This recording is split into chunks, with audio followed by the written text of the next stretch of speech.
Rahayu, sugeng rawuh ing channel kita. Iki saged nambah pengetahuanipun yen wonten kirange nyuwun agunge samudra pangapura. Matur suwun.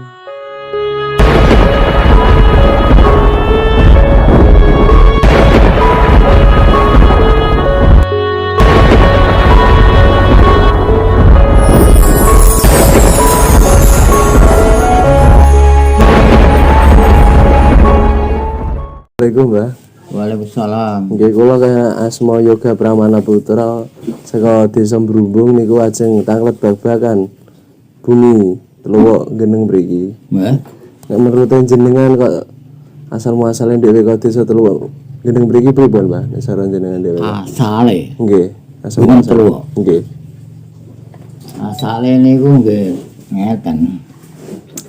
Gunung Teluwuk niku miturut sejarah niku wonten tiyang Nggih. saking Lasem.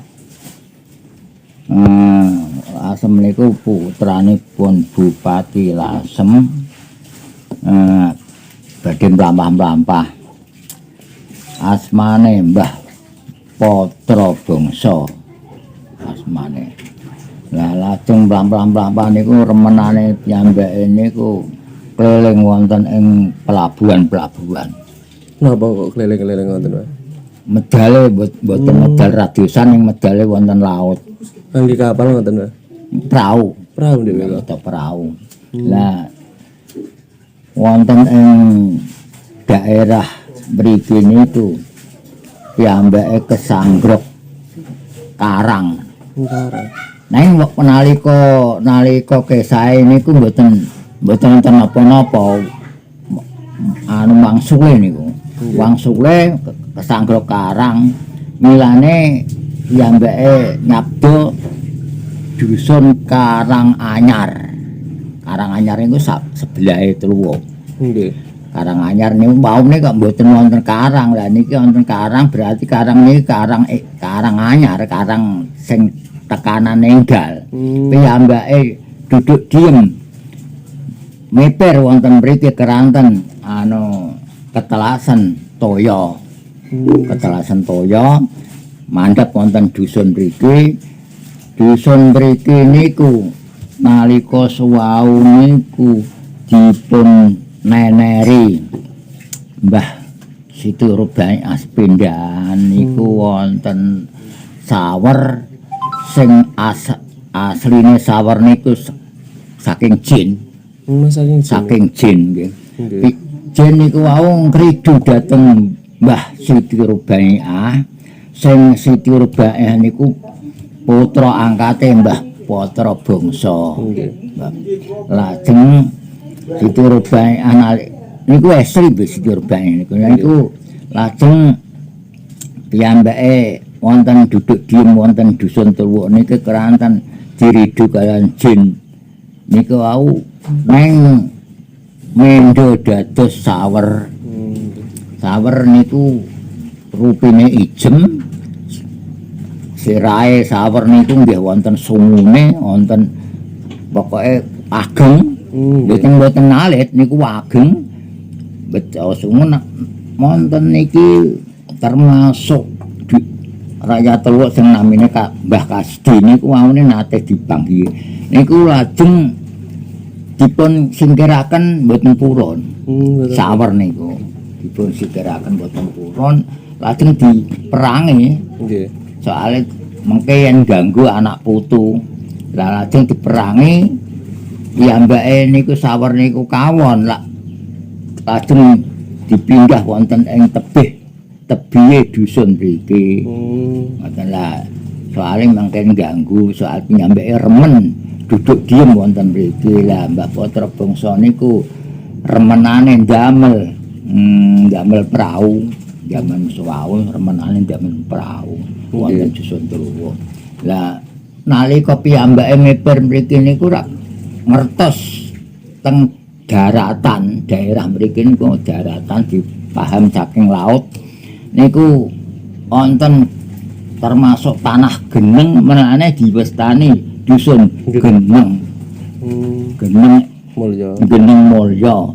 Piyambake mimper mriki ngucali toya niku wau keranten ketelasan toya. Teng mriki nggih, Pak. Nggih, ketelasan toya wau. Lajeng piyambake mriki duduk diem teng mriki kathah tiang-tiang sing manca dusun, manca negari sing ajeng meling prau wonten waune. Soale mbah mriki niki ning damel prau niku sae. Nggih. Akhire niku teng mriki niku dados cara ngoten jujukane tiyang sanes-sanes dusun, sanes negari sing termasuk wonten mriki niku. Mulane teng mriki niku Mbah Tuwuk niku sahabate kanca-kancane nggih tiyang tebih-tebih sedaya. Tebih sedaya. Tebih sedaya.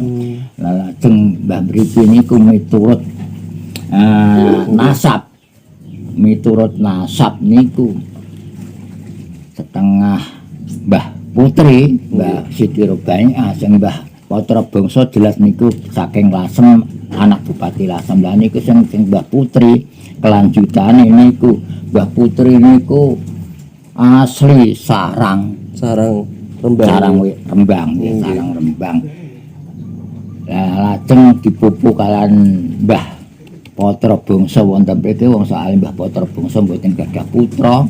Akhire niku purun teng mriki Mbah Putri Siti Rubaiah niku. Nggih. Lah Mbah Putri Siti Rubaiah dilarah-larah niku putrane Mbah Brawut, bapake niku Mbah Brawut, ibuke Mbah Kures. Mbah Brawut kan Mbah Kures. Tiyang saking Sarang. Lah teng mriki niku dilarah napa gadah sederek niku Mbah Putri niku kathah wonten sing teng Sruke, Nggih. wonten sing teng Sedan Pamutan, Nggih. wonten sing teng Gabus, wonten sing teng Bonang. Kathahe sedereke niku 18 Siti Rubaiah. Sing teng Gabus niku termasuk Mbah Damarjati kaliyan Mbah Sopiah. Kalih Teng Rembang. teng Gabus. Gabus. Lah sing teng ngene Sedan Pamutan niku namine Mbah Abdurrahman. Sedan niku. Nggih, niku kula templekake teng teng Mbah Punden mriku. Soale kathah tamu sing do tanglet. Akhire niku kula niku cara ngoten ngluring-ngluri dhateng nasab-nasabe Mbah Siti Rubaiah sing Mbah Patra Bangsa niku kelanjutane mboten patosa paham kula. Nggih. Nggih duduk diem nggih teng mriki tapi sing wonten jurusan nasab niku Mbah Siti Rubaiah niku. Niku sing damel silsilah Mbah Siti Rubaiah niku Mbah Jepara Mbah Sobib. Mbah Sobib Jepara. Mbah Sobib Jepara mangsa niku dinten pun seda gadah kanca namine Mbah Rahmat daerah Mulya mrika niku murite Mbah Nabi Kidir. Nabi Kidir. Mbah Nabi Kidir teng laut. Ini setengah riwayat niku. Dadi Mbah Sobib kaliyan Mbah Marop Mulya niku murid Mbah Nabi Kidir. Lah kula setengah saged saged mestani ngoten niku kula rawuh teng ngene Ikolel Nglengkong niku Ikolel Nglengkong ndika yen Mbah Sobib kaliyan Mbah Marop niku tunggal murid. Murid Mbah Nabi Kidir kan piyambake niku nalika Syekh gesange niku asring-asring rawuh teng ngene Nglengkong.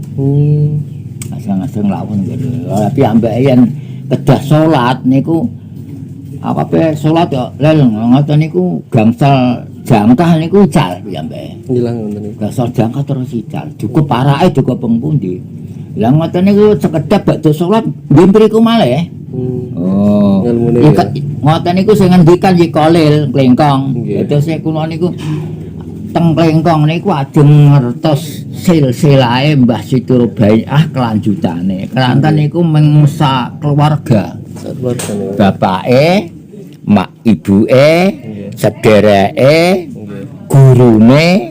gurune terkalih tunggal Mbah nalika teng sarang piyambake meguru tenggene Mbah Ibrahim Asmara termasuk asal usule wali Mbah Ibrahim Asmara sakyang nggih bapake Raden Rohmas Sunan Ngampel niku Mbah Ibrahim Asmara mboten Mbah Mbah menang nggih Mbah Ibrahim nang Mbah Ibrahim pinten ngajeng bonang niku lha niku termasuk putune Mbah Ibrahim Asmara niku Asmar Kondi saking Asmar Kondi mulane Mbah Ibrahim Asmara lha niku kula tanglet tenggene Wikolil mboten saged nah silsilah tenggene Mbah Tulwuk niku lajeng kula benggang dinten musyawarah kalian cara ngoten pemuda-pemuda mriki nggih lha iku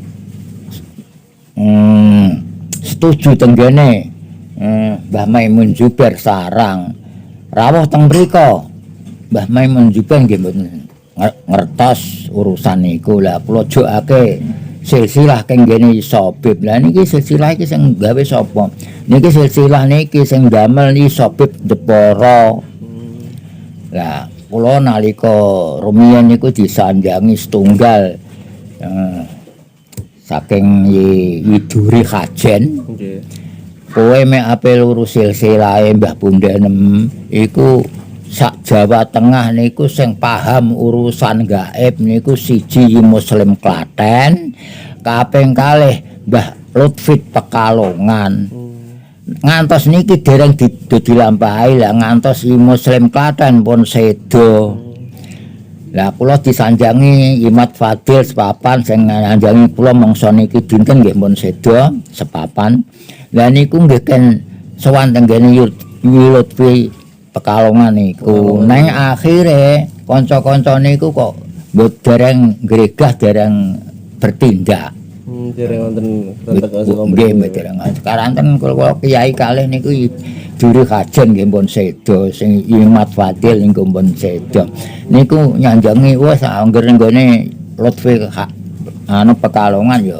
entuk engko entuk lha niki kanca-kanca niku mboten ketingale kok kan ngendu dereng bergerak urusan niku dados silsilah niku nggih sak keluarga kula tampilake teng Mbah Punden kok soalnya manyan tamu-tamu niku senajan sekilas ya gurune iku nomor kalih Mbah Supo IP-ne Mbah Sunan Kali iku guru nomor kalih Sunan Kalijaga nggih Mbah Supo sing Mbah Supo nalika rumiyin nggih ndamel gaman-gaman niku anake Mbah Empu Gantring mbah donga pinten niku sing Mbah Supo niku dados gurune Mbah Siturbaya kono kalih sing diterangaken Mbah Sobib niku siji Mbah Ibrahim Asmara Surabaya kaping kalih Mbah Supo Demak menawi Mbah Supo niku